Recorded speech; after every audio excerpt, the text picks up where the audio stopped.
One final statement of the Prophet. And it teaches us about learning from those who came before us. He says, كَانَ فِي مَنْ كَانَ قَبْلَكُمْ. There was in the generation before our generation, meaning in our cousins of faith, the Jews and the Christians, those who preceded us in faith, there was a righteous man. He was a well-known man. He lived amongst people and he had a difficulty in his life. He had a tragedy and a struggle that he could not cure for himself. Each and every one of us, we have that one thing. You know, you could be rich, you could be this, but you can't cure your health. Or it could be you have amazing health, but I don't have any money. Or whatever, it could be that you love someone that you can't help them. So this man, he had this one thing, although he had all the wealth and all the respect, everything was good in his life, but there was that one thing he can't change for himself. So this man said what I'm inviting you today to, and this man said, because I can't change my condition, and the only one that can change my condition is Allah, I can't help myself. I'm in that weakness where I have no power or authority over it. So the only way that I can help myself is I'm going to help someone else. So he decides at night, in the middle of the night, on a dark, moonless night, I'm going to go out to a different part of the city because I want it to be sincere and I don't want anyone to glorify me or to feel that that good deed was done for the benefit of someone praising me for it. So I'm going to go to a different part of the city and I'm going to change the kind of clothing that people recognize me by. And in the middle of the dark, the first person I touch, al-tamis, because it's dark, there's no street lights back then. The first person I bump into, I'm going to give them charity. And then I'm going to run away so that they don't ask me who you are, where you're from. So he goes out in the middle of the night, not even his wife knows, no one knows. And the first person he touches, he says, "Tasaddaqtu alayk." Here, take some charity, and runs off. He wakes up in the morning and the whole city is buzzing. And they're laughing, they're amused. And he goes, "Mimma tadhakun?" What's happening? What's in the news today? And they said, "Tusaddiq al-bariha ala sariq." Someone yesterday gave charity to a mugger. Like there was a guy there in the dark who was just about to rob this fool. Right? He's just about to rob him. And just as he's about to say your money or your life, he goes, "Here's some charity, brother." He runs away. And everyone found that amusing. He's like, so this man whose heart is alive with consciousness, with thinking about God, he said, I wanted to give charity like someone that was needy. I don't want to give a robber mugger. I don't think God is going to accept that. Okay, I'm going to go out again tonight. So the next night, he does the same thing. The first person he touches, gives charity, runs. Next morning, everyone's like hysterical now. Laughing again. He goes, what happened? They said, "Tusaddiq al-bariha, a'azzakum Allah." May Allah protect us, Ya Rabb, our families and our homes. "Tusaddiq al-bariha ala ahira." Someone gave charity to a woman of the night. So he just gave it and ran. He said, I was hoping like I might meet someone who's like an orphan. No, I'm gonna go a third night. So the third night he goes out and he gives them charity and runs off. And this time the whole city's like laughing. "Tusaddiq al-bariha ala ghaniyina."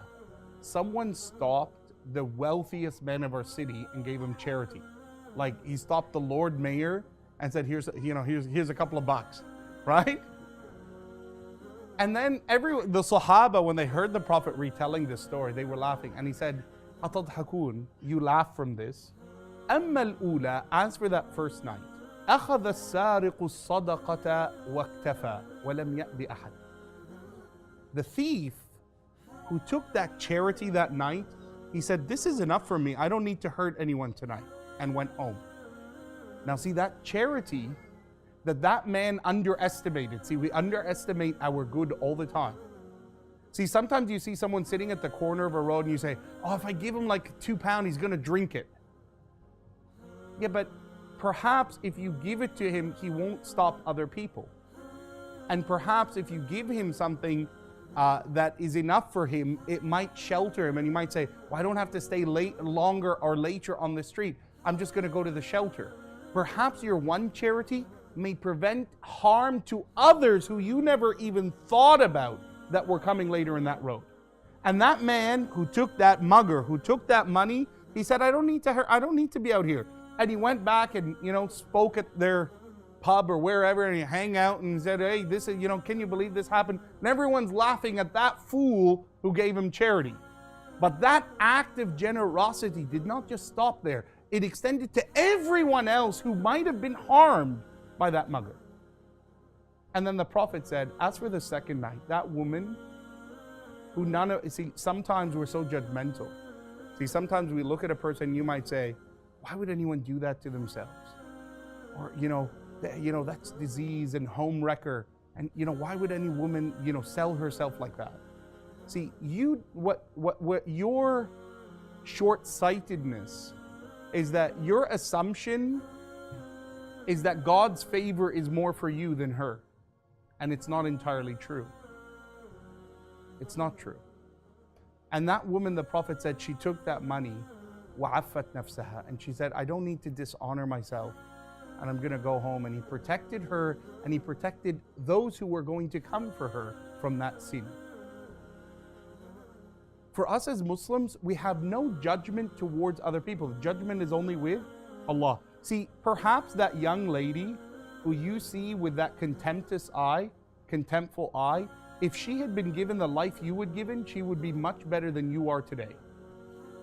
See, sometimes we look and say, I'm better, I would never do that. Yeah, but you didn't experience maybe what she experienced that led her to what she's doing. And had you been in those circumstances, you might have been worse than what she's in or he's in. And that's the lesson from the Prophet ﷺ. The third night, that king, that rich man, who has more than the one who's being charitable to him, he took that money and felt shame that people who are less than me are doing more than me. And the Prophet said, on the fourth night, the king was the one who went out hiding his persona and giving charity to others. And then the Prophet says what we might have heard before, لا تحقرن من المعروف شيئا. Never look down at any good deed you do in life. Never look down at that £1 you give to that person on the side of the street. Never look down at a kind word you say to someone. Never look down at a smile you give to someone who you don't know really well, but that smile cheers them up, that they say, wow, I kind of feel that was nice. No one cared about me to ask to lift my bag or to hold that elevator. Don't ever look down at any good deed.